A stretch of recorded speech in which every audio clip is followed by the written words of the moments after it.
scienceandpublicpolicy.org is his website. It is excellent, chock full of key, real hard data. Lord Christopher Monckton, 3rd Viscount of Brenchley, of Monckton and Brenchley, and he was a UK Prime Minister Margaret Thatcher's one of his chief policy advisors, so many other important positions. He has since been a director of his own specialist consultancy company, giving technical advice to corporations and governments. And he is also an award-winning researcher. But rather than go over his lengthy pedigree and amazing research, let's go directly to Lord Monckton, joining us from the United Kingdom. Sir, it is wonderful to have you with us. It's grand to be with you.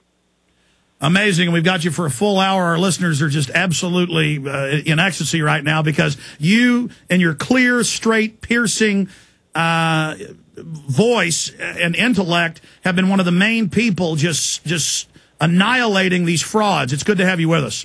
Well, flattery will get you everywhere. You can get up off your knees now, take off the white gloves, and you no longer need to touch your forelock. Well, I don't want my children to be slaves to the UN and a global government tax, and so I got to tell you, sir, we popped champagne last week when it came out those emails were real, and I would imagine you were popping some champagne. Well, we've been following the people named in these emails for years. We thought they were linked, and of course these emails establish exactly how they were linked. And it's very, very interesting because we had suspected there were just about 24 people who, round the world, mostly this side of the Atlantic and in America, who were putting this global warming scam together and actually driving it, rather than doing what the likes of Al Gore and the politicians do, just drifting along with it because they don't know any better. These are the people who have known all along that there isn't a problem. And they've been bending the data and admitting to each other they've been bending the data for the sake of concealing the fact that their data are no good. Absolutely. I mean, this really proves a conspiracy here, doesn't it? You have called for the prosecution of the climate criminals. You were the first. Now many other representatives from Australia to the United States are calling for criminal investigations. There's going to have to be a criminal investigation by the Information Commissioner, whose job is to make sure that publicly available information is available to the public, and that officials like these creeps in the Climate Research Center and their colleagues all over the United States as well were prevented from hiding, destroying, tampering with, shuffling away the data which we paid for, and it therefore belongs to us. And they used a series of excuses. They said, well, there's a Data Protection Act. They said the data belonged to other countries' weather bureaus. Hey, this is weather data. It's not a state secret. They were trying to say that they were emailing each other. They were saying, we are not going to give this data to anybody. They were even saying they wouldn't write any learned papers for journals which required, as part of the peer review process, that all the data and all the computer code and all the intermediate calculations should be shown and archived so that other scientists could check it. They were determined that other scientists shouldn't be allowed to check their work because they knew that they were simply making things up. These people are financial fraudsters. They took at least $20 million that we can trace in recent years in so-called grants for so-called scientific research, and they did it on the basis of a financial and scientific fraud. So they should not only be locked up for concealing and destroying data that had been requested under the Freedom of Information Act by other scientists, they should also be locked up for financial fraud and international racketeering. Well said, sir. We're going to come right back after this quick break with a long segment, and I would like to blow by blow get your detailed knowledge of this, some of the history, who these people are, what their bigger goals are, and then specifically right through Climategate, all the different sectors of fraud that they have engaged in, like covering up the FOIA request, persecuting scientists, colluding to persecute people, which is racketeering, which is extortion, fraud, grant fraud, and now their response saying, so what?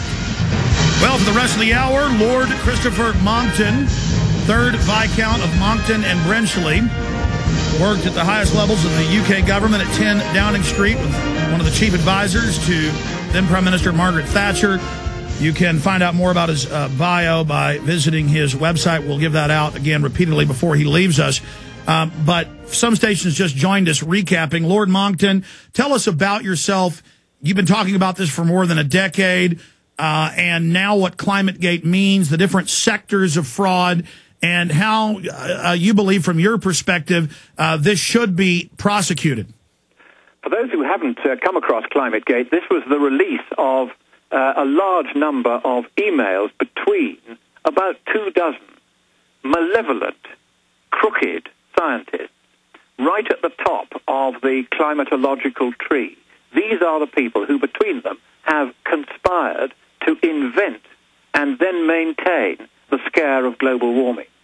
And the emails came from the University of East Anglia's Climatic Research Centre, which specializes in calculating the global temperature record for the whole world over the last 150 years, since we first began having what one might call global instrumental coverage with thermometers all over the world. And it's quite a complex process because very few of the temperature stations remain in the same place for any length of time. They come in and out, some work, some stop working, some don't report properly, some don't report at all.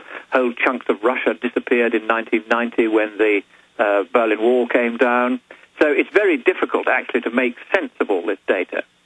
But unfortunately, what they were doing at the Climate Research Centre, with active assistance from many other climate scientists around the world, was they were simply making up the 20th century record of temperatures. So we don't even know how much warmer it has got over the 20th century. We know, broadly speaking, it's got warmer because it's been getting warmer for 300 years, nothing to do with us. But we didn't know how much. And the whole idea of having this very elaborate international network of temperature stations with people going and looking in little boxes and making a note of the temperature every day and then phoning their local weather bureau, and that then being passed on to just 2 or 3 places around the world, of which East Anglia was one, where they compile these records. This was an enormously elaborate piece of work. And then when it got to East Anglia and the 2 American universities where this was processed, what they did then, as we now know because we've seen their computer code and we've seen their data, they didn't store the data properly. They didn't keep it in an organized form. They didn't know by the end of it what their own computer programs were doing, but they were processing all of the data several times over, and it had become a complete mess. And essentially, they were simply making up the temperature increases of the last 20 years. It is simply a fiction. It's science fiction. Well, expanding on that, and of course you obviously have read the emails, they talk about temperatures are dropping. How do we fix it? How do we spin it? How do we hide the decline? And then, of course, there's the whole area of how they're talking about keeping people out of journals, persecuting journals, blocking FOIA requests, working with government officials to block this information from the public. I mean, this is racketeering. It is racketeering. I think it is nicely covered by your RICO statute. And funny enough, we have just put a new act on the statute book a few years ago called the Fraud Act. And this is fraud on our side of the Atlantic and racketeering, as you would call it, on yours. These are people who deserve to go to prison for a very long time. And I'll tell you why I'm so angry about it, because this is a point that's nearly always forgotten in all the commentaries about climate change. That global warming isn't killing anyone, and it isn't going to kill anyone. What is killing people, and killing them by the million of starvation now, is the effects of the global warming scare. Because many nations, including the United States, have taken up to a third of their agricultural land out from growing food for people who needed it to growing biofuels for clunkers that didn't. And that has meant in the last year or two a doubling, and I mean a doubling, of world food prices. And the World Bank says that nearly all of that doubling of world food prices is directly attributable to the biofuel scam, which in turn is directly caused by the global warming scare, and governments saying, well, even if it isn't true, we've got to take precautions. But you have to remember, you also have to take precautions to check that the precautions you're taking are not killing people by the millions.